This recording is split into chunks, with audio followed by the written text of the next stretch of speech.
subscribe and press the bell icon to get more videos. बिस्मिल्लाहिर्रहमानिर्रहीम। अस्सलाम वालेकुम students. आज हम बैंक रिकॉन्सिलेशन का क्वेश्चन नंबर 12 सॉल्व करेंगे।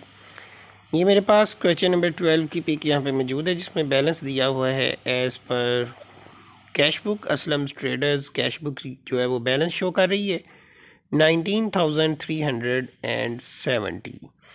तो आपको पता है कि ये बैलेंस जो कैश बुक का बैलेंस है, इसे हम बैंक रिकॉन्सिलेशन का ये मैंने फॉर्मेट बनाया हुआ है, जिस फॉर्मेट के अंदर हम ये क्वेश्चन सॉल्व करते हैं। तो चलिए, सबसे पहले आपको पता है बैलेंस से हमने स्टार्ट करना है। तो यहाँ पे क्वेश्चन में balance as per cash book दिया हुआ था। Balance as per cash book को हम डेबिट बैलेंस के तौर पर लिखते हैं। यहाँ पे मैं ये 19,370 रुपीज़ डेबिट बैलेंस के तौर पर शो कर देता हूँ। ये पहली एंट्री में उसने जो है वो हमें बैलेंस दिया हुआ था। क्वेश्चन नंबर 12 हम आज सॉल्व कर रहे हैं। सेकंड जो एंट्री है उसमें उसने बताया हुआ है कि checks amounting 2,820 issued to creditor and entered in a cash book were not presented for payment।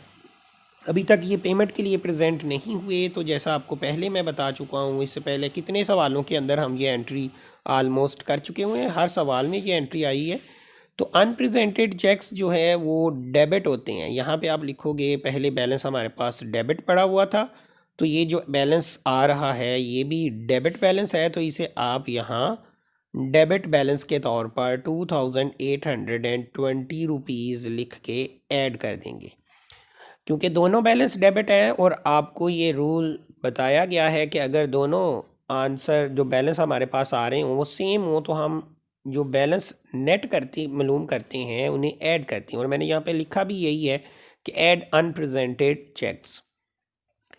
इन दोनों को हम यहाँ पे ऐड कर देते हैं, तो हमारे पास जो बैलेंस है वो ऐड होने के बाद आ जाएगा। तो वो मैं यहाँ पे कैलकुलेटर के ऊपर ऐड करता हूँ और ये बैलेंस यहाँ पे आएगा 22,190 रुपीज़।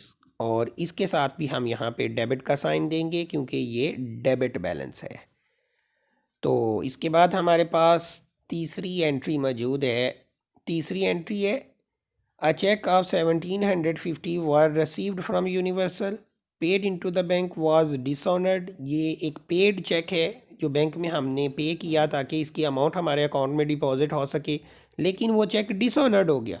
इसका मतलब है वो अमाउंट हमारे अकाउंट में डिपॉजिट नहीं हो सकी। तो हम इसे यहाँ पे लिखेंगे डिसऑनर्ड चेक।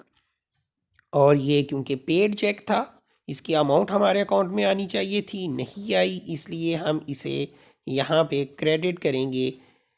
1,750 रुपीज़ क्रेडिट होगा। अब हमारे पास पहले जो है वो डेबिट टोटल पड़ा हुआ है, 22,190 डेबिट टोटल है।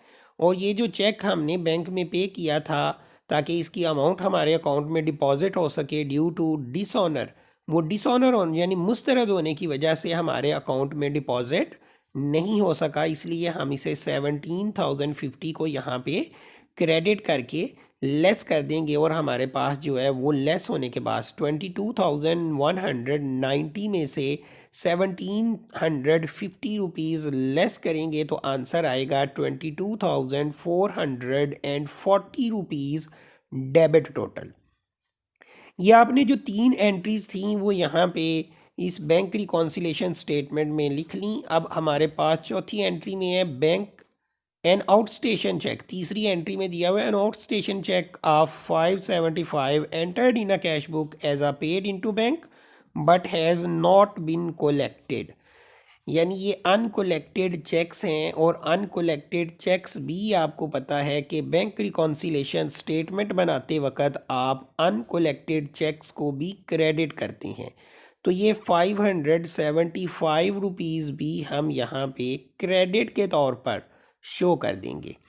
अब हमारे पास पहले बैलेंस था 20,440, और ये जो अनकोलेक्टेड चेक्स आए हैं ये क्रेडिट होने की वजह से हमारा बैलेंस और जो है वो रिड्यूस होगा। तो हम यहाँ पे लिखेंगे बैलेंस 20,440 में से लेस करेंगे 5,575 रुपीज़ क्रेडिट, तो हमारे पास आंसर आएगा नेट होने के बाद 19,865 रुपीज़, और ये भी डेबिट टोटल कहलाएगा क्योंकि बड़ी अमाउंट डेबिट की थी। चौथी एंट्री है bank charges 25 have not been entered in a cash book. Bank charges एक डिडक्शन होती है, डिडक्शन की वजह से हमारा बैलेंस जो है वो रिड्यूस हो जाता है। तो आपको पता है बैंक एसेट होता है, रिड्यूस होगा तो हम क्रेडिट करेंगे। तो यहाँ पे हमारे पास 25 रुपीज़ क्रेडिट लिख देंगे बैंक चार्जेस के तौर पर, और अपने डेबिट टोटल 19,840 में से ये बैलेंस जो है वो जो बैंक चार्जेस क्रेडिट हैं इन्हें हम लेस करके नया बैलेंस यहाँ पे मालूम करेंगे। हमारे पास बैलेंस आएगा जी 19,840 रुपीज़।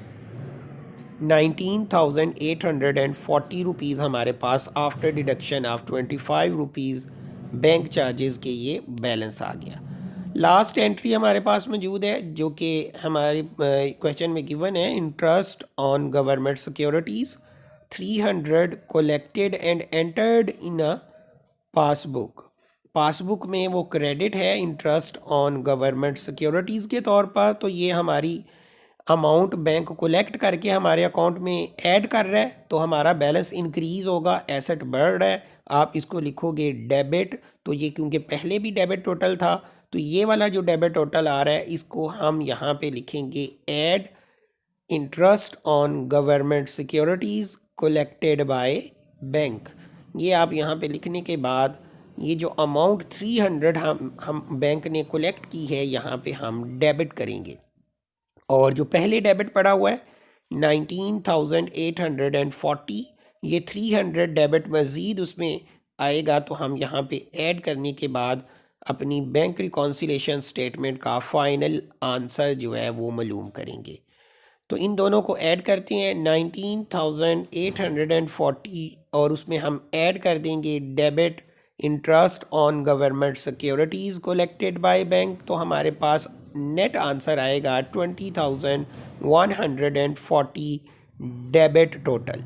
तो ये हमारी बैंक रिकॉन्सिलेशन जो है वो मुकम्मल हुई। बैंक रिकॉन्सिलेशन का आंसर आ रहा है 20,140, और हमने बैंक रिकॉन्सिलेशन को स्टार्ट किया था balance as per cash book से। तो अब हम जब इस क्वेश्चन का आंसर लिखेंगे तो हम लिखेंगे बैलेंस एज पर पासबुक, क्योंकि बैंक रिकॉन्सिलेशन में 20,140 डेबिट था। तो अब जो आंसर है उसके साथ हम यहाँ पे लिखेंगे 20,140 क्रेडिट टोटल। तो ये स्टूडेंट्स हमारा क्वेश्चन नंबर 12 है, आपका एक इम्पॉर्टेंट क्वेश्चन, जिस क्वेश्चन के अंदर हमारे पास ये बैलेंस और एक अनप्रेजेंटेड चेक्स और एक गवर्नमेंट सिक्योरिटीज़ ये डेबिट थे और बाकी तमाम क्रेडिट थे, इनको मिला के हमने ये सवाल हल किया। मैं उम्मीद करता हूँ आपने लेक्चर अंडरस्टैंड किया होगा। मज़ीद अगर आपको ऐसे ही लेक्चर चाहिए तो चैनल को सब्सक्राइब करें।